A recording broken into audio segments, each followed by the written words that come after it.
This is Things You Might Not Have Heard, and I am Jay Cleveland Payne, and I'm ready to present to you the weekend's latest in information, politics, current events, and pop culture news. This is your go-to supplemental source, yes, go-to and supplemental source, both mainstream and unconventional news stories that you may have missed with a little added context to the mix. Our teaser graphic, if you're watching the video, has Mr. Steven Tyler. We'll talk about some bad things going on with him right now, plus nine other stories from the past weekend, plus a little extra going for. These are stories that you vetted as conversational, and then we crafted into this cast for the morning. We'll get into more details on how that happens, but you can go find out more about that by just going to our website. This is a conversation project.com, and you can see all the details on where we are, how we do this, things like that. Plus, stick around after the headlines. We do a little business, kind of sell some stuff, and some fun stuff at the end, so stick around for all that. 10 headlines for this Monday morning, Monday the 6th of November, 2023. Let's get into the headlines. Let's get into the news for today.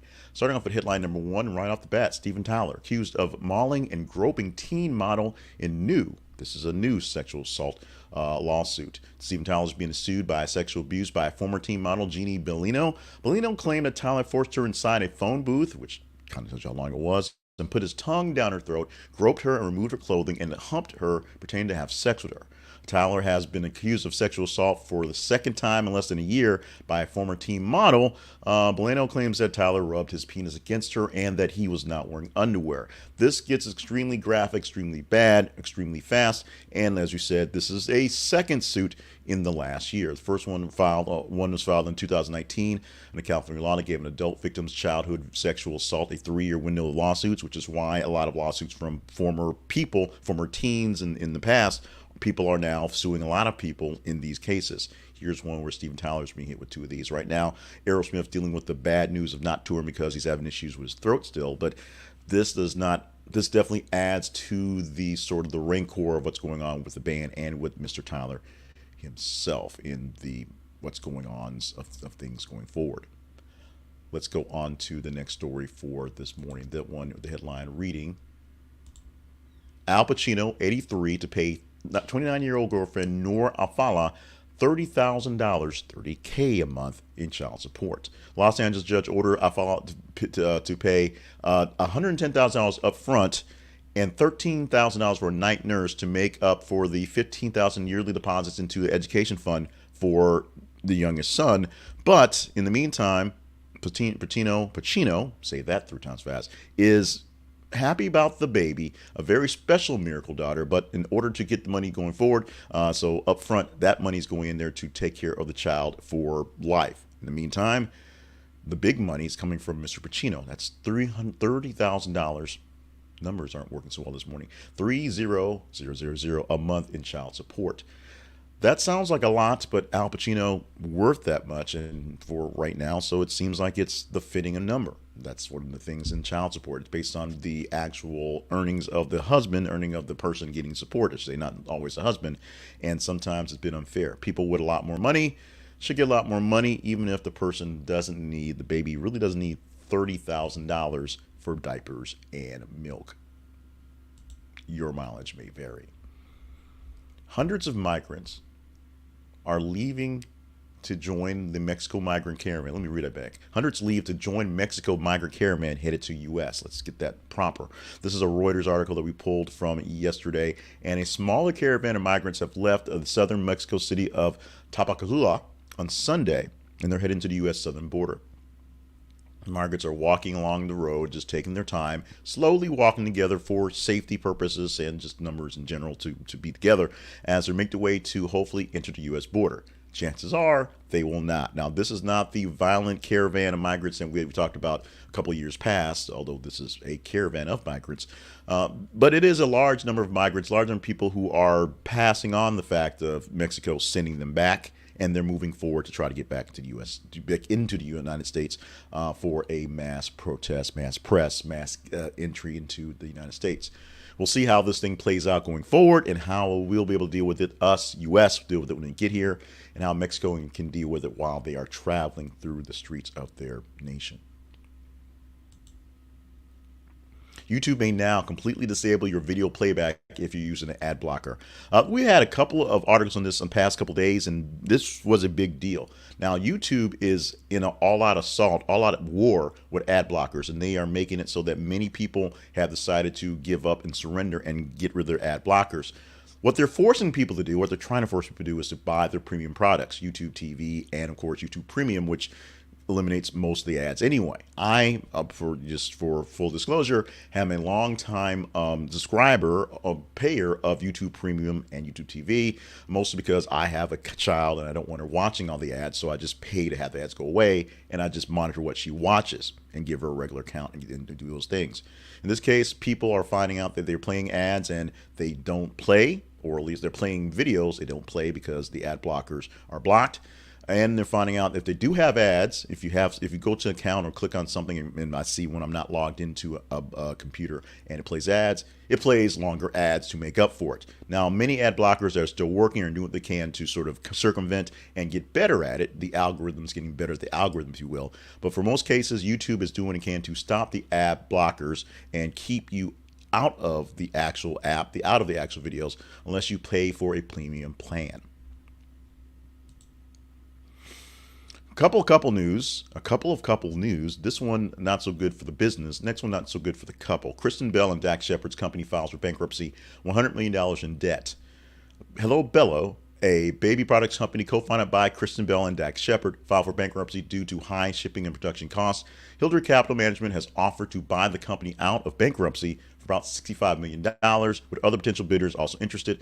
Bell and Shepard created the company to provide affordable products to parents, distributing over 1 million diapers in its first year. That sounds great, but as you heard from the headline, they're $1 million in debt, and so it's companies who are trying to get this other fire sale and keep it going and do whatever they can to make it work. Probably not going to kill the brand, probably going to do more to actually improve the brand, doing things for less, if you will. But a celebrity couple came up with a company that was great for a time, and it's a failure. In business sense, it's a failure. I mean, it did what it did, but it did not sustain itself. This is one of those things that shows you and I, as business people and entrepreneurship, that sometimes just because you've got all what's going behind you to make it work, you can't always necessarily make it work. This next one is a sad one about not making it work, and this is still in the rumor stage. So Dwyane Wade and Gabrielle Union reportedly headed for divorce. We posted this early in the weekend, and this is a couple articles came out about this, and it all state things that these are the rumors, the innuendos coming from these sources, and we all know the sources are sometimes just trying to get their names in the paper and get a little bit of payment. But the former Miami Heat superstar Dwyane Wade and his actress wife Gabrielle Union are thought to be headed towards divorce. Social media posts have focused on themselves and their daughter and not on them together. It's been one of those things. They've actually seen Dwyane out without his ring, and the actress has posted some cryptic messages on Instagram as well. And so we'll find out how this thing plays out. It may be something we're putting more into than we should be, but it may be something that's more to it. Now, while it is their business, this is a video cast, a podcast that deals with conversational things. Oddly enough, dealing with people's business, getting into things that probably we should be into. So the rumors innuendo make this a big story to talk about. Now, they're probably going to stick around together for many reasons. They have a lot of business concerns that are wrapped in together. And of course, one of the things being I don't know if they have a stake in it, but they do a lot of commercials together because they're a cute couple and all those things. If they're breaking away from things, we will see how that plays out and how they can break away from all their doings together.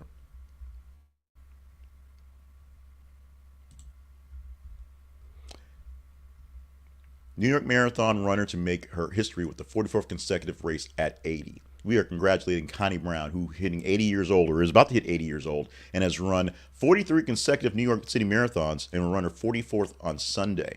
It is kind of amazing. First started running marathons in 1978. And she's been running the New York City Marathon for 44 years. So she did it this past weekend. I don't know what her actual score was, how she did, but I'm sure she did fine. And of course, my excuse is I got a bad ankle. Her excuse, there is no excuse. Get your butt up and go running. She actually started running back when she was playing basketball and heard that running was good for her stamina. Turned that into a long distance running. Turned that into her first marathon, like we said, in 78. And she's been doing this thing for a long, long time. In debate news, in political news, we are officially less than a year away, 364 days away from the election. It's November the 5th, 2024.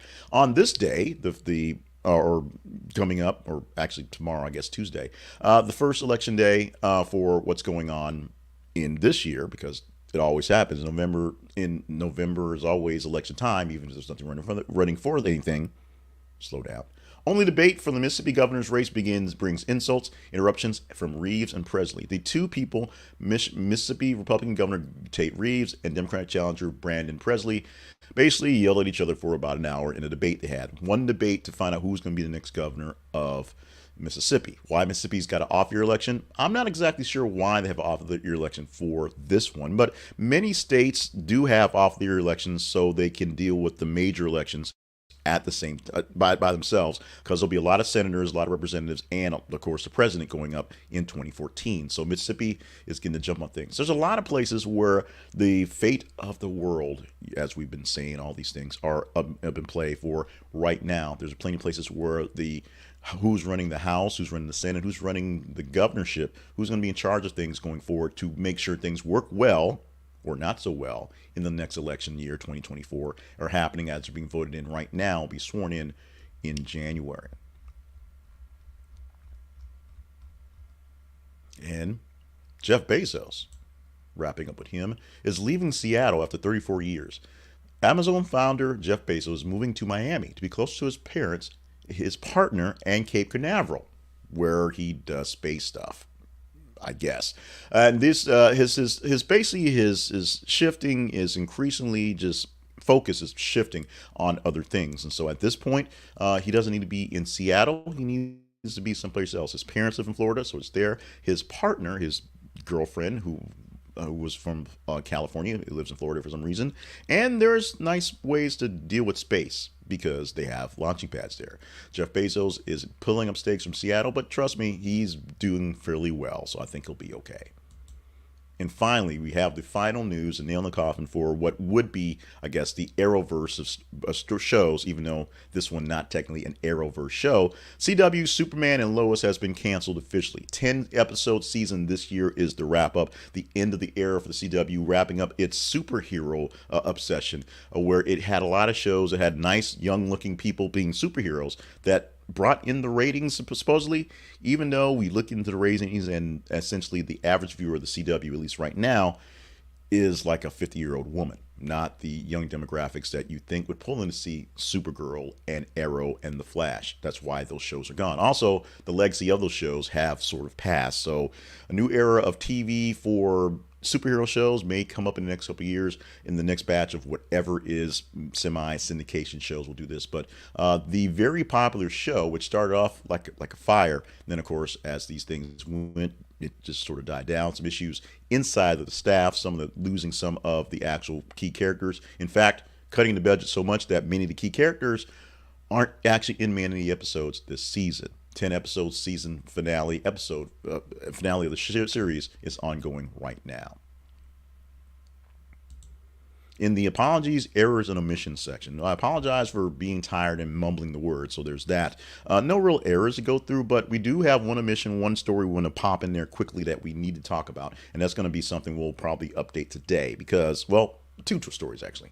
Number one, the 14th Amendment challenges to Trump's candidacy are likely to go to the Supreme Court. We had an article this weekend that talked about all the challenges. There's a handful of challenges, one in Colorado specifically, but many of them on the books, maybe going somewhere that will, if they turn into something, the Supreme Court will have to actually deal with at some point in time, and they will rule on whether Trump is actually even viable to be a candidate for the presidency. Kind of late in the game to do this, as it is, less than a year till that election day, and he's right now the main candidate for the Republicans. But we'll see how that plays out. What we don't have as an article per se is the fact that Donald Trump will be in court today. He will sit for the jury. Actually, not the jury, sit for the judge in his case against the Trump company, the Trump the entity, the actual Trump company, to see whether it will exist or not exist. He's going to take the stand today. His sons took the stand last week, and Ivanka will take the stand sometime this week is planned out. Of all the family members, she's not in the filing. She's not actually having any charges against her because she moved out of New York long ago past the statute of limitations. But because the other three were New York citizens up until last year, Trump famously moved to Florida to change after he became president. They are still liable for a lot of stuff, including the fact that the company can no longer operate. Period. No more company, no more money, no more Trump. Trump. The story we have for our teaser today, which is a story that we can possibly talk about for tomorrow, is this headline. George Santos, a man who once called himself Jewish, now claims he can totally prove his grandparents were Holocaust survivors. Why is this important? Well, the whole teaser thing and the whole feeds thing is what makes this important. We are asking you, as members of the Conversation Illuminati, members of the Conversation fan clubs, folks that follow the conversation, to follow us on our feeds on Facebook and Twitter. Facebook.com/this is a conversation project, and Twitter.com/th_conversation, or X, because they call it X sometimes. If you go to those websites, we have those pages there. Those links there are little profiles on the sites that we post every 50 minutes, new news stories, or sometimes updated news stories, just stories every 50 minutes or so for you to engage in. And it's very simple. If you like it, you love it, you hate it, you share it, you click whatever little button corresponds, read it, do what you can to it. The more engagement the story gets, better chance we have of talking about it in the next episode. Today, we gave you 10 stories from the weekend, over 90 stories for the weekend. So we gave you an extra 2 stories to get in for the start of the week. For the rest of the week, Tuesday through Friday, we'll give you 8 stories. The top 15 stories of the day will get consideration to give you those 8 stories. And you just follow us on our feeds and tell us what to talk about. Your words or your actions tell me what words are coming out of my mouth every single weekday morning, and for the weekend shows as well. Our spotlight sponsor this morning is Blinkist. And for people who are looking for a quick jaunt into the news, today was a little rambly, so apologies for that. We think Blinkist is what you'll be into for a quick jaunt into books. If you don't have time to catch up on books, Blinkist can fix that. Blinkist takes long form books, regular books, and doesn't just abridge them. It gives you the actual detailed, the bits and pieces, the actual meat and potatoes, not just, the sides and whatever. It gives you what you need, the pure pieces of the stories, pure pieces of information for autobiographies and for nonfiction books. And you can read them in their Blink form, or you can listen to them in audio form in the Blinks, where it will take a book that may take 4 hours. You can get it down in 15 minutes. You can read and listen at the same time. You can also share the love of Blinkist with other people who don't have to pay for it.